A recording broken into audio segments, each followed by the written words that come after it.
Hey guys, before I, start the video, say anything, I just want to get it out of the way that everything I say in this video is completely based on opinion.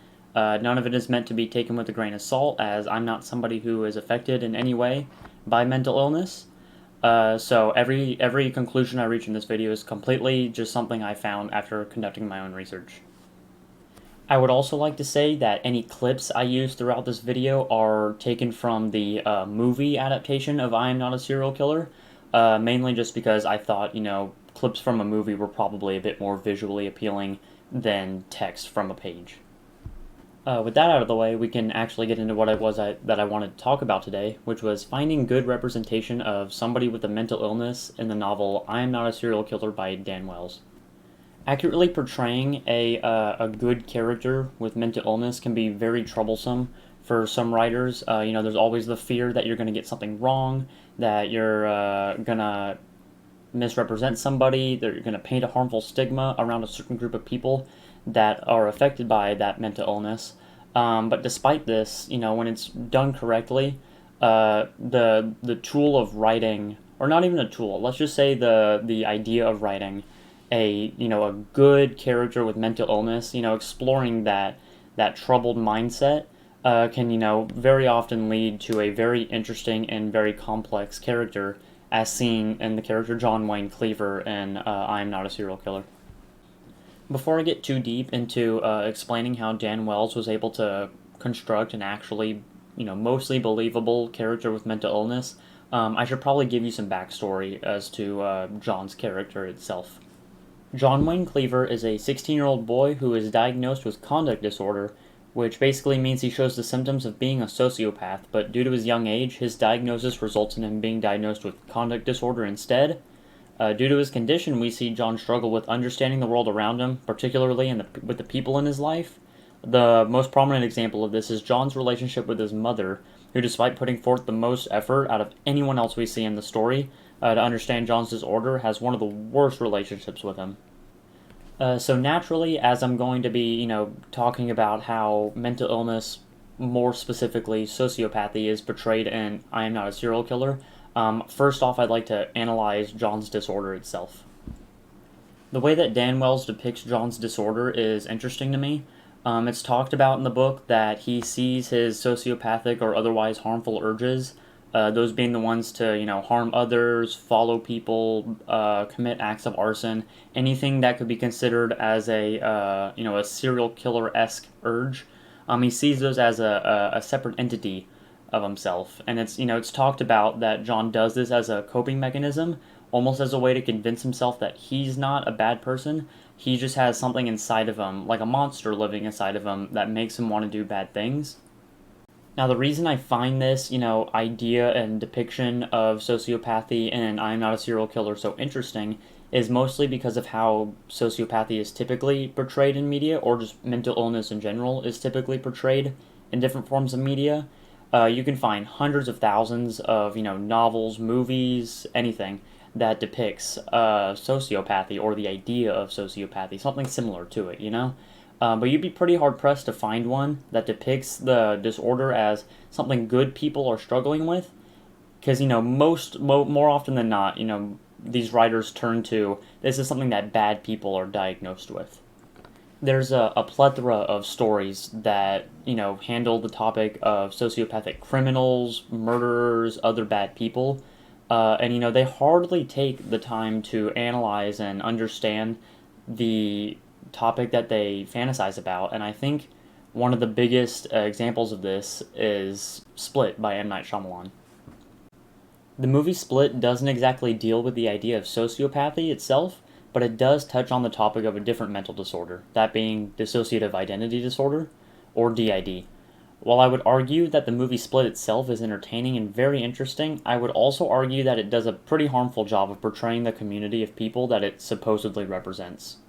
In Split, we do see that Kevin Windlecrum, who is the person who's affected by DID in this movie, is a good person. We get a little tiny blip that shows that he's a good person, but rather than enforcing this idea that this is a good person who's affected by a very harmful illness and, needs help, treatment, whatever, it instead goes the route of Here is a bad person with a small, tiny little part of himself that is, trying to be good. The reason this is a harmful outlook on the disorder that Kevin Wendell Crumb suffers from is because it plants the thought in the viewer's head that dissociative identity disorder makes someone dangerous and hard to trust. And I'm Not a Serial Killer, rather than exploring how evil John is for being affected by sociopathy, the audience is instead taken on a story that explains how good John is and shows just how much he struggles to stay that way. There are just so many things in the novel that tempt John into being a bad person, and yet he just consistently keeps making the right decision to stay good. Dan Wells makes it obvious that John is not a bad person. If anything, he's a better person than most for still choosing to, make the right decision and do the right thing, despite having such an issue distinguishing between right and wrong. Alright, now the next thing I wanted to talk about was actually how others react to John's disorder in the novel. Dan Wells doesn't just explore how somebody who would suffer from a mental disorder would react to the world. He also writes a pretty compelling argument for how other people and how the world itself reacts to somebody who would suffer from these sorts of issues. The people closest to John, at least those who know of his condition, are depicted as reacting quite negatively to him in several different ways, whether that just be, showing fear, glorifying his state of mind, or just downright misunderstanding of who John is and what he's dealing with. As I'd mentioned before, even John's own mother is, the person who puts forth the most effort, tries to spend the most amount of time trying to understand John and get to know John, just absolutely fails miserably and ends up being the person who grates against him and irritates him the most. The only person who really seems to understand John in any way at all is his therapist, Dr. Neblin. Unfortunately for John, he's depicted as somebody who just doesn't have a whole lot of people in his life that he can turn to.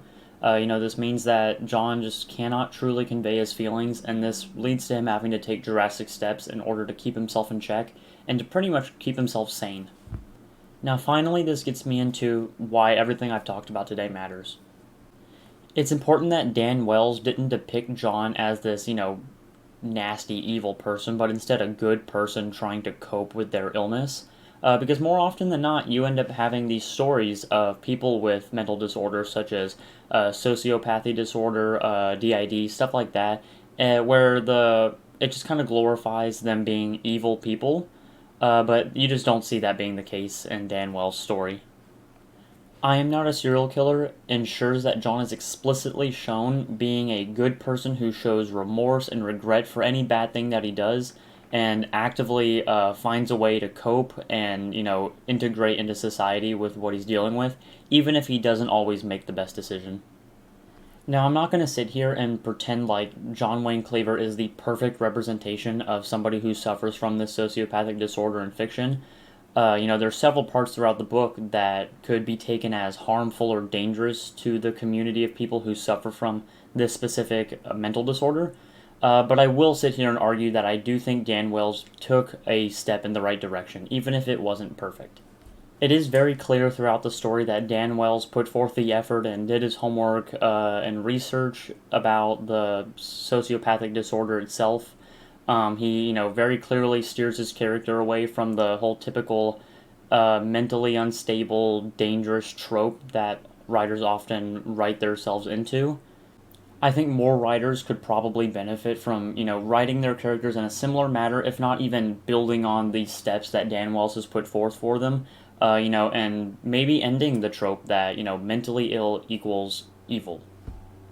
Now, I've only read I Am Not a Serial Killer. I haven't finished. I'm like halfway through the second novel in this series. I think there's like 5 or so books in this series. For all I know, everything I talked about today, Dan Wells could totally just, go back on in these later books.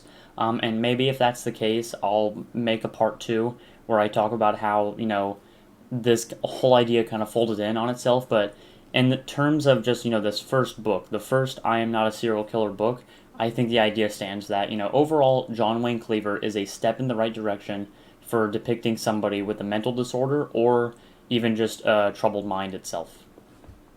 As always, I appreciate everybody for watching, and I hope to see y'all again next time.